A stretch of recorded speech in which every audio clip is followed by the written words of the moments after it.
We never talked about the reasons that convinced me as a skeptic that there was something to this, and maybe we'll go back to that. Sure. Do you want to? Yeah, absolutely. Let's do that. It was actually amongst my questions was which evidence points were the things that convinced you the most, and what really blew your hair back when you were doing these interviews. So definitely.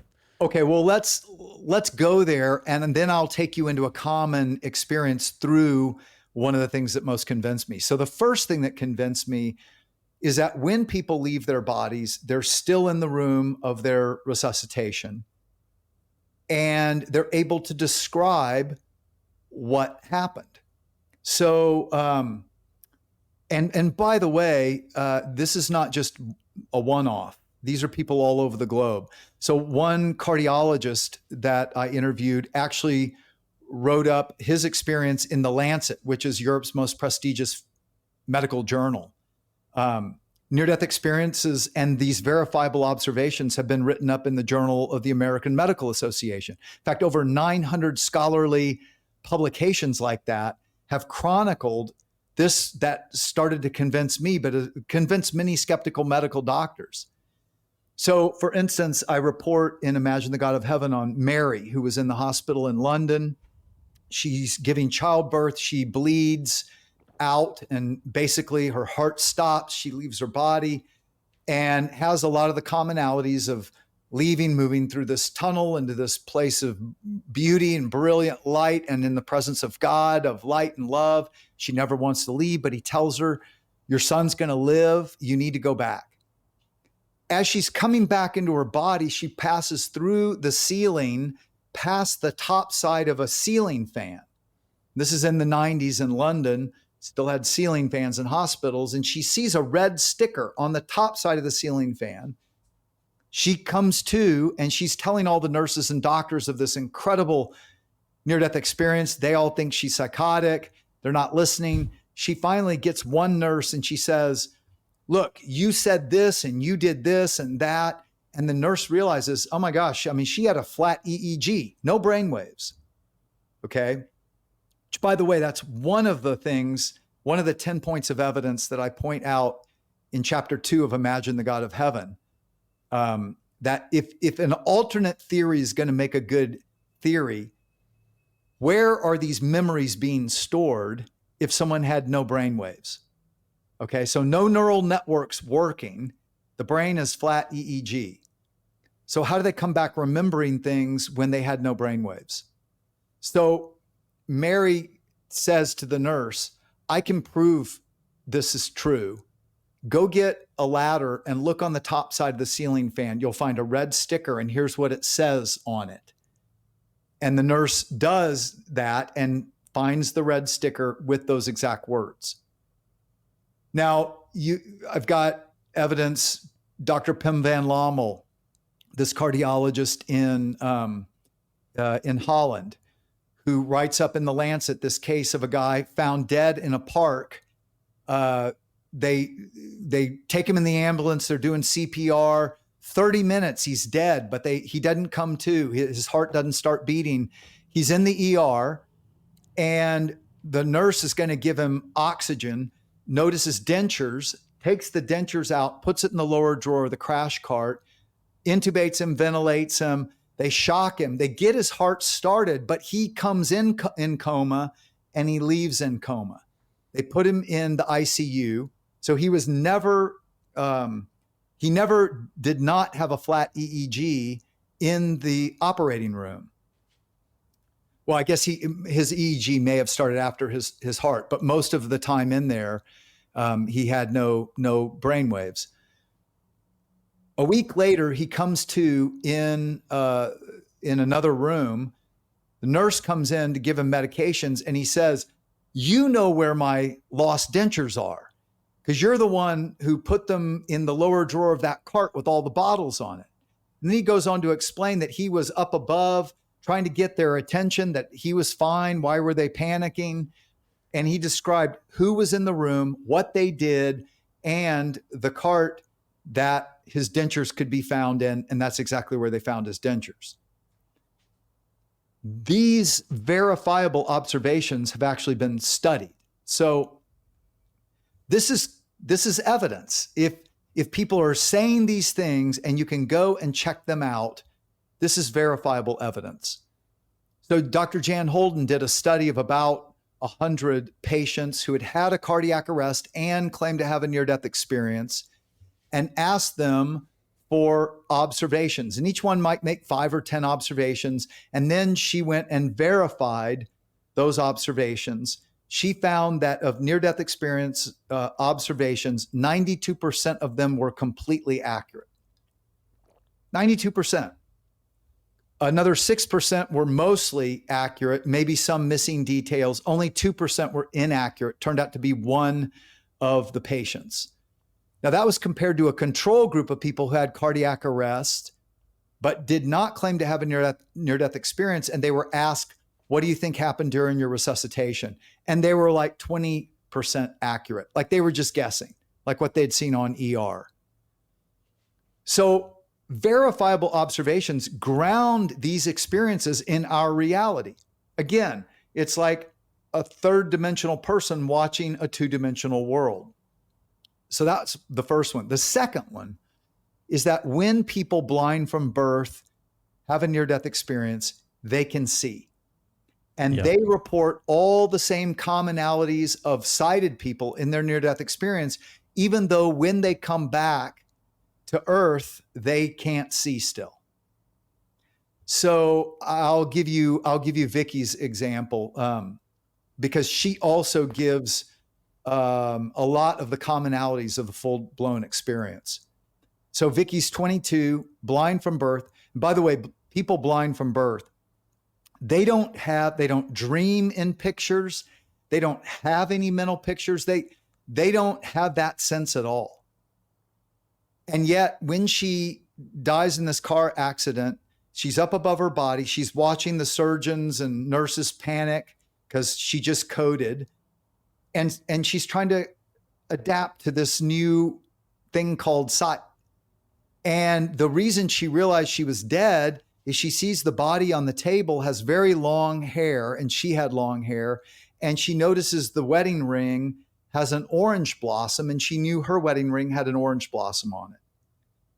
And she's like, I must be dead. But she said, I feel great.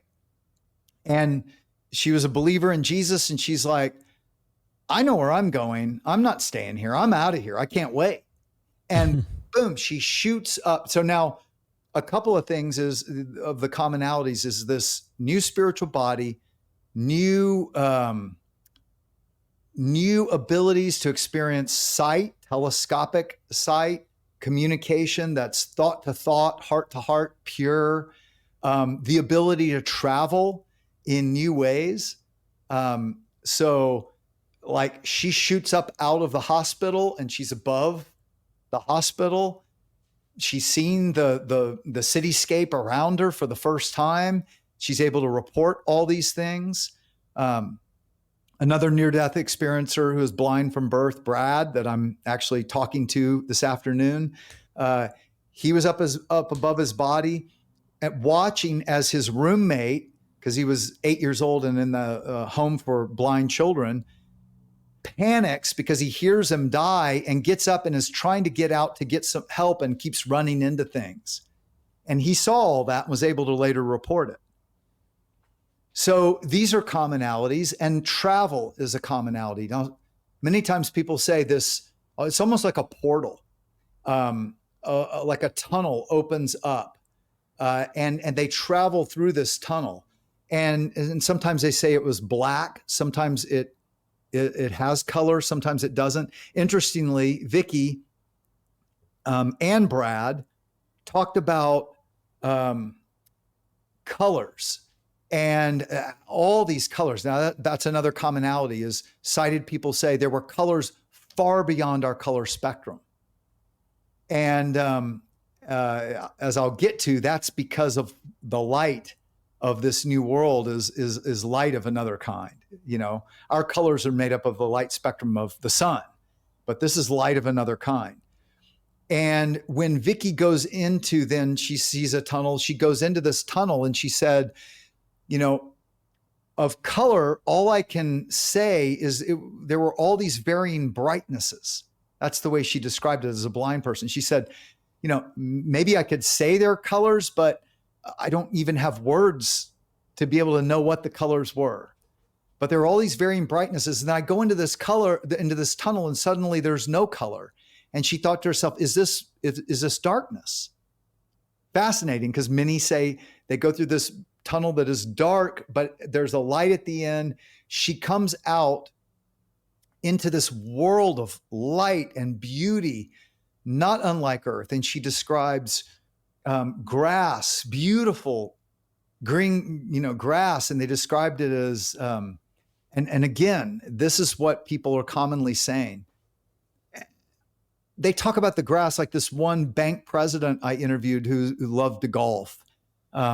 He said, I was dressed in my favorite golf outfit, and I'm standing on this grass, and this is more immaculate than any course at the Masters. And he had been to the Masters. He said, but it's of another living form, and the light is coming out of, and this is what Vicky said, the light's coming out of the grass and out of the trees and out of the birds and out of all of nature, and even out of the people coming toward her.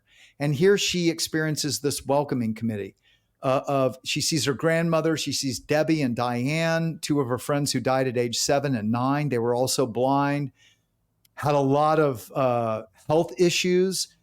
But she said there, everybody was healthy and whole and in their prime. So they all looked about age 30. Now, all these are commonalities. And interestingly, so even blind people and sighted people having near-death experiences described this light that Vicky said was not like light you feel on Earth. It was light, but it was love and life, all coming out of everything, even out of these people and even out of me.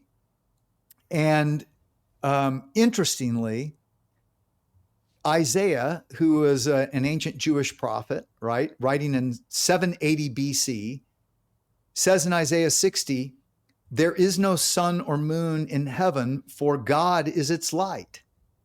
And then John, one of Jesus' disciples who claimed again to be taken to heaven and describes this holy city just like Santosh did, said, there is no sun or moon in heaven, for the glory of God is its light, and the nations will walk in that light. And this is exactly what blind people describe of this heavenly realm. Now, how do you make sense of that? Because they would have only heard that light shines on things, not out of things. It's impossible to make sense of when you really think about it, because they don't have those senses. So that was a startling part of the book. And another one was definitely about the children. You had like the 4-year-old kids who would have a near-death experience, knowing nothing about scripture. They would come and say that they'd met Jesus, and one of them was doing paintings as well, and was actually, and if I recall correctly, the book, one of the kids sees the other kid's painting and says that that's what Jesus looks like. So yeah. Little kids who have no idea about these things coming back with this knowledge is incredible. It is. And that is, so verifiable observations started to convince me. Blind people seeing the same things and things they shouldn't have seen on Earth. And why would a blind person say that, Vicky then, so first of all, she sees this welcoming committee. Jesus talks about that in Luke 16. He says, use your worldly resources to make friends so that when it's all gone, they will welcome you into an eternal kingdom. And this is the welcoming committee people talk about. Jesus in Matthew 13 said, then the righteous will shine like the sun in their Father's kingdom forever. Well, Vicky says these people coming toward her have this light coming out of them, but the light is love. Well, if it's the glory of God, God is light and love and life. Interestingly, John says God is love. Jesus comes and says he came to demonstrate the love of God. And then he says, I'm the light of the world. Whoever follows me will never walk in darkness, but have the light of life.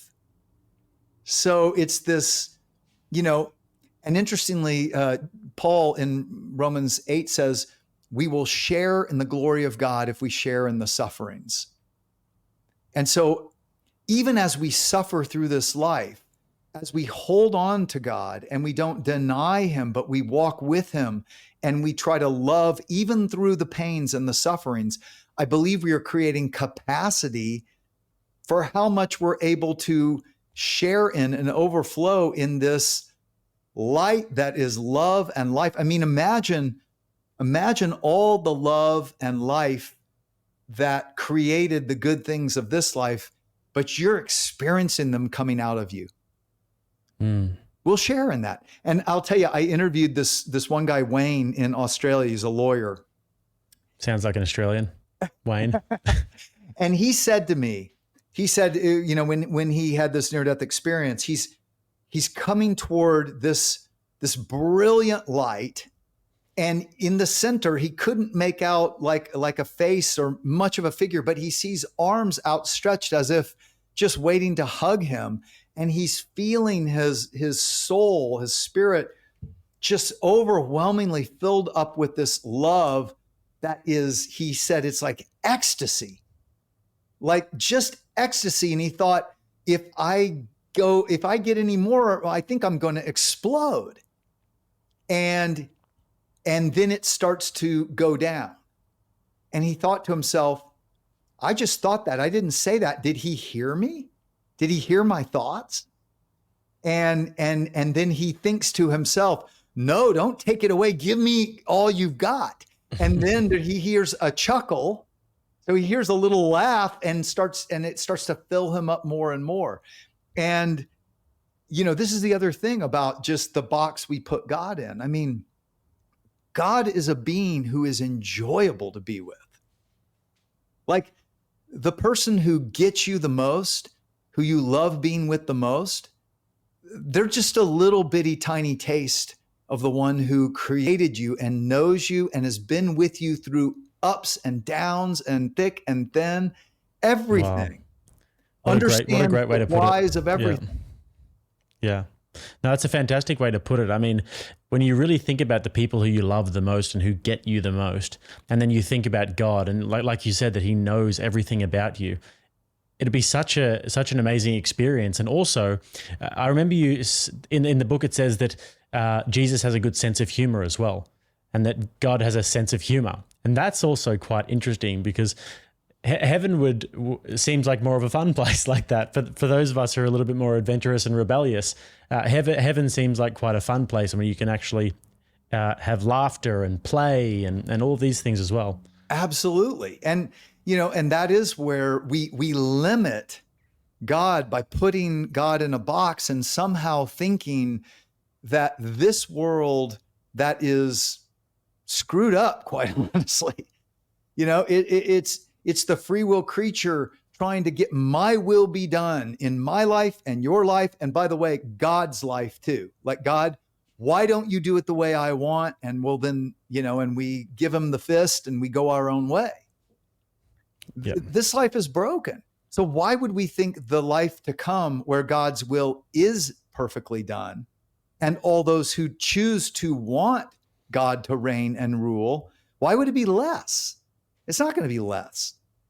So interestingly, Heidi, and by the way, we've touched on several of the things that convinced me, you know, verifiable observations, blind people seeing the same things, meeting unknown deceased people. So that little kid that you were talking about, multiple little kids having near-death experiences, come back telling their parents, hey, I met my sister on the other side. And they say, you don't have a sister. They said, no, she's my sister. And I said, well, do you mean your cousin? Because, you know, you don't have a sister. No, she said she died in mommy's tummy. And they're like, what? We never told you we had a miscarriage. So, and, you know, so meeting unknown deceased people is another one. But another one is 48% of people having near-death experiences. Again, every religious background all across the globe. experience this, 48% experience the same God. Wow. And so here you have Heidi, who I report on, grew up Jewish, but her dad is an atheist and quite honestly, a very abusive man, and also a lawyer, but not Australian. So,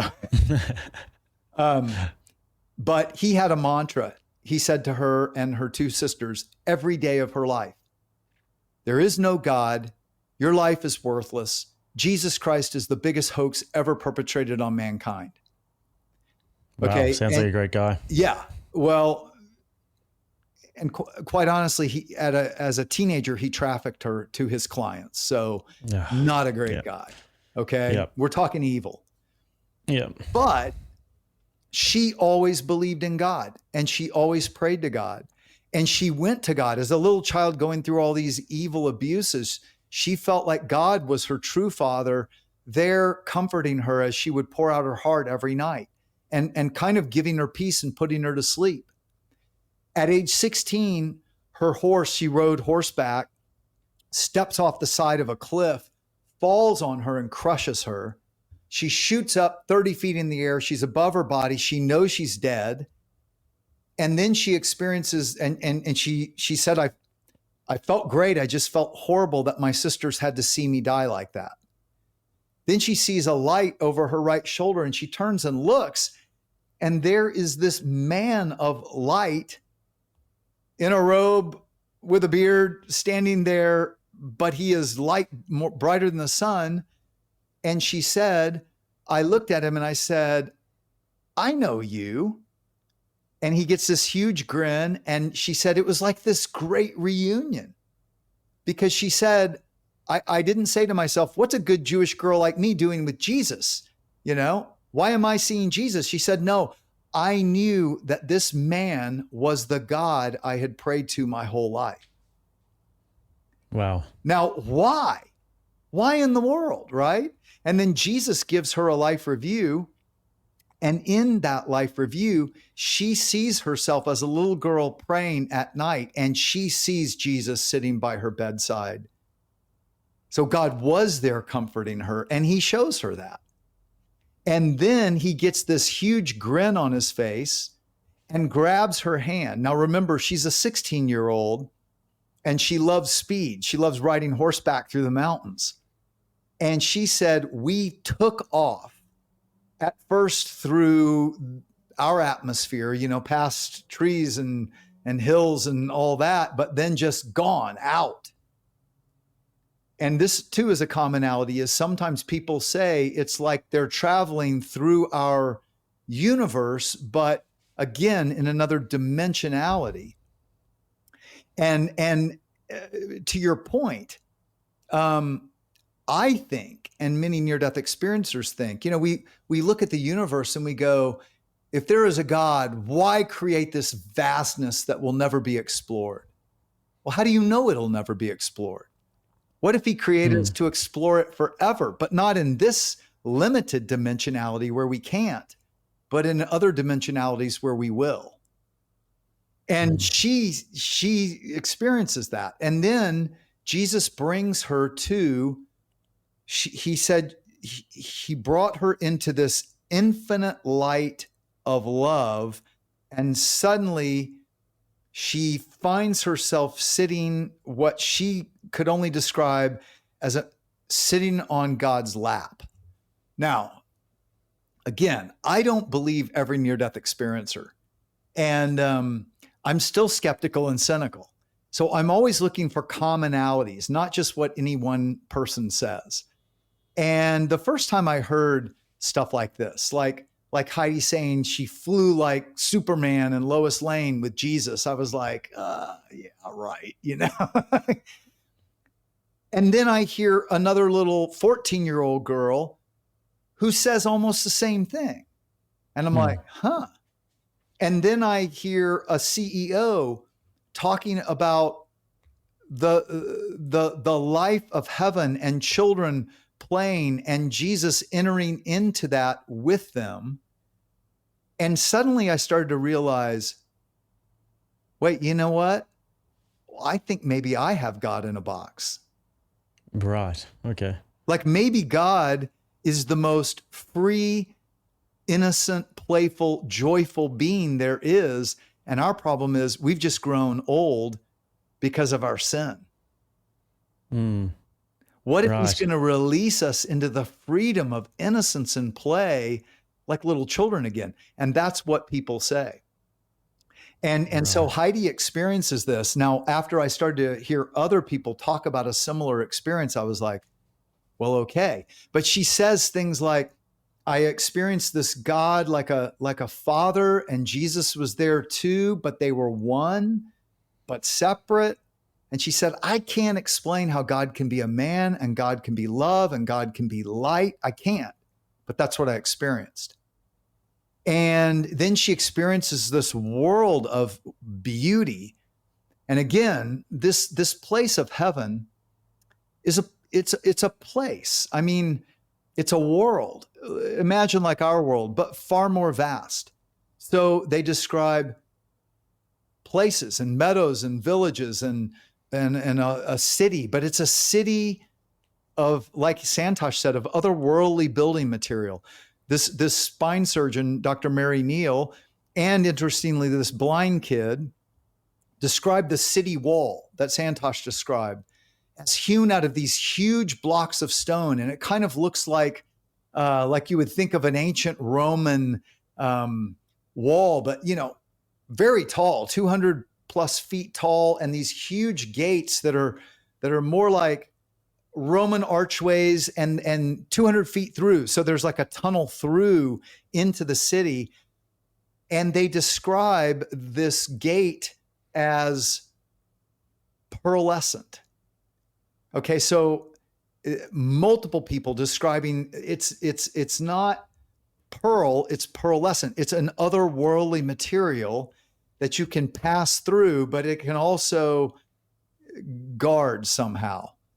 And it's moving and it's alive. Now, all these things, I used to read Revelation 21, where John describes this holy city and these 12 gates made of a single pearl. That's what he described.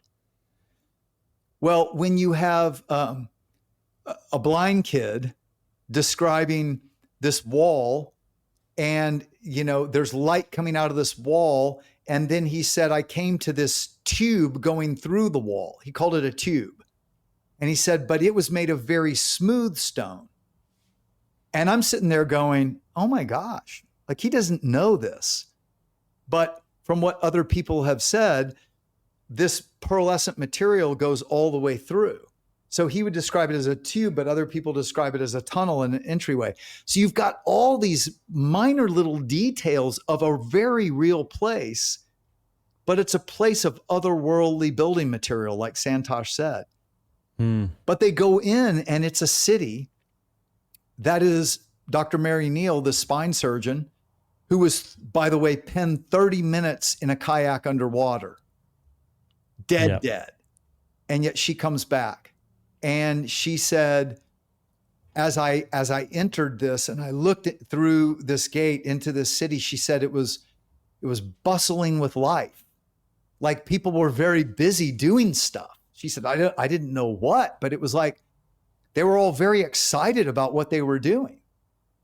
And interestingly, another doctor, Dr. George Ritchie, who also had a near-death experience, said Jesus takes him to this one place that it looked like a university, but a place of great learning and beautiful grounds, and like you would think of the most gorgeous university, but beyond that.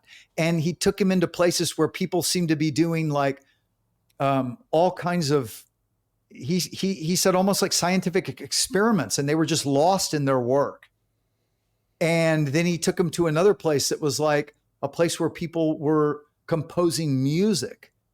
But music, he said, of another dimensionality. Now, interestingly, then you have this blind kid, Brad, saying as he comes up to this wall of this huge city, he's hearing music, but music in multiple languages. Now, interestingly, he said that he didn't understand, but it was the most beautiful music he'd ever heard. Then you have this pastor, Don Piper, who's run over by an 18-wheeler, 90 minutes dead, proclaimed dead on the spot. 90 minutes later, they cut his body out with the jaws of life of the wreckage, and he comes to. He says, coming up to these gates, he too has this welcoming committee, his grandfather. He wants to go in, but he's sent back. But he hears music, and he said, imagine hearing every genre of music from Bach and Beethoven to Queen and, rock or, anything we'd think of like that in multiple languages, all harmonized at the same time. So Wow. all these little details, and I'm just throwing out a few, right? They show us that this life to come is not going to be unlike our life. Captain Dale Black, an airline pilot, describes flying into the same holy city, and there are mountains over the city, and they're snow-capped. And I asked him, was that like real snow? He said, I don't know. It looked like it. And he said, but they were higher than the Himalayas, and maybe these are the very high mountains John is standing up on looking down. But this place is real and alive. We have work to do. We still have responsibilities. Jesus said this. All this is in the scriptures. He said, whoever can be faithful with a little can be trusted with a lot. So if you've been faithful with worldly things that you cannot keep, okay, we never think hard about this. There's nothing on this earth you can keep unless it passes on into a life that's going to last. And he said, who's been faithful with things you cannot keep will be trusted with things that you can keep. And then he talked about some will be governing over nations, right? We will, I think the gifts and the desires that God has given us in this life, even the desires not fully fulfilled, I think we will be able to in the life to come. So there are many people who were great composers and loved creating music and didn't understand why, could I never, music was always a thing secondary to me, but it was in my soul. Well, maybe you're created to do that, but it's going to be more in the life to come, right? People who love animals will potentially be those who are stewards over God's animal kingdom. There's so much to come. Exploration, adventure, games, enjoyment, parties. So many of us, we think, oh, God's just a party pooper, right? No, Jesus, his last night on earth, he serves them wine. And he says, this is the Last Supper. And he says, I will not drink of this cup again until we drink it together in my Father's kingdom. Amazing. Wine? I think that the one of the amazing things that there's so many anomalies, and it's just like, if we could just put that one block in place, the idea that there is an afterlife and there is a heaven, then everything would kind of fall into place. But people just reject it, and they're so eager to reject it.